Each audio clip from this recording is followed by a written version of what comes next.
ગુજરાતના 33 જિલ્લામાં 250 થી વધારે તાલુકામાં રાજ્યના ગૃહ વિભાગની સંપૂર્ણ રહેમ નજર તળે છડેચોક બેફામ દારૂના અડ્ડા ચાલે છે, જુગારના અડ્ડા ચાલે છે, કૂટણખાણા ચાલે છે, ડ્રગ્સનો કાળો કારોબાર થાય છે।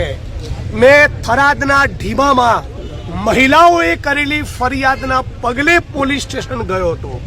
આમાં ગુજરાતના ગૃહમંત્રી હર્ષ સંઘવીએ એપ્રિશિએટ કરવાનું હતું કે એક જનપ્રતિનિધિ જે પોલીસનું કામ છે કરીને બતાવ્યું, એના બદલે અમને મરચા લાગ્યા અને અમને પોલીસને શું કીધું, કોઈ ચિંતા નહીં, જનપ્રતિનિધિ તો બોલે રાખે, તમે તારે ચિંતા ના કરો, હું બેઠો છું। મતલબ કે દારૂ જુગાર વેપાર જે ચાલી રહ્યો છે ગુજરાતમાં ડ્રગ્સનો, એ બધું યથાવત રહેવું જોઈએ।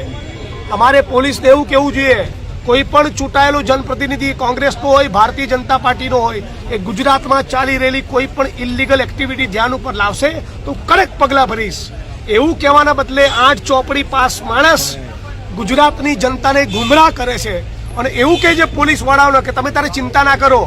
કોણ જોઈએ પટ્ટા ઉતારનારા? હું પણ કહેવા માંગુ છું કે ગુજરાતના ગૃહમંત્રી જ્યારે અમિત શાહ હતા ત્યારે એ પણ એમના ચહિતા પોલીસ કર્મીઓના અને અધિકારીઓને એવું કહેતા હતા કે ચિંતા ના કરતા, હું બેઠો છું। બધાના પટ્ટા ઉતરી ગયા અને એન્કાઉન્ટરના કેસોમાં સાબરમતી સેન્ટ્રલ જેલમાં 7 વર્ષ સુધી અંદર રહ્યા છે। જે પોલીસ કોન્સ્ટેબલો, જે હેડ કોન્સ્ટેબલો, જે પીએસઆઈ, જે પીઆઈ અને રડ્યા ખડ્યા 2-4 નોન કરપ્ટ ઇન્ટેગ્રિટીવાળા સ્પાઇનવાળા આઈપીએસ અધિકારીઓ છે, એમના પરસેવા, એમની મહેનત, એમની નિષ્ઠાને હું સલામ કરું છું। પણ જે ભ્રષ્ટ છે એ તો જેલના સળિયા પાછળ જવા જ જોઈએ, એમના પટ્ટા ઉતરવા જ જોઈએ। અને ગુજરાતના ગૃહમંત્રીને પણ કહેવા માંગુ છું કે તમારામાં બહુ પાણી હોય તો અત્યારે અંબાજીના ધામ પરથી બોલું છું। આજે પણ લોકોએ ફરિયાદ કરી કે હિન્દુઓની આસ્થાઓનું પ્રતીક એવું અંબાજીનું મંદિર, એના 2 કિલોમીટરના રેડિયસમાં અહીંયા પણ રાત દિવસ છડેચોક દારૂના અડ્ડા ચાલે છે।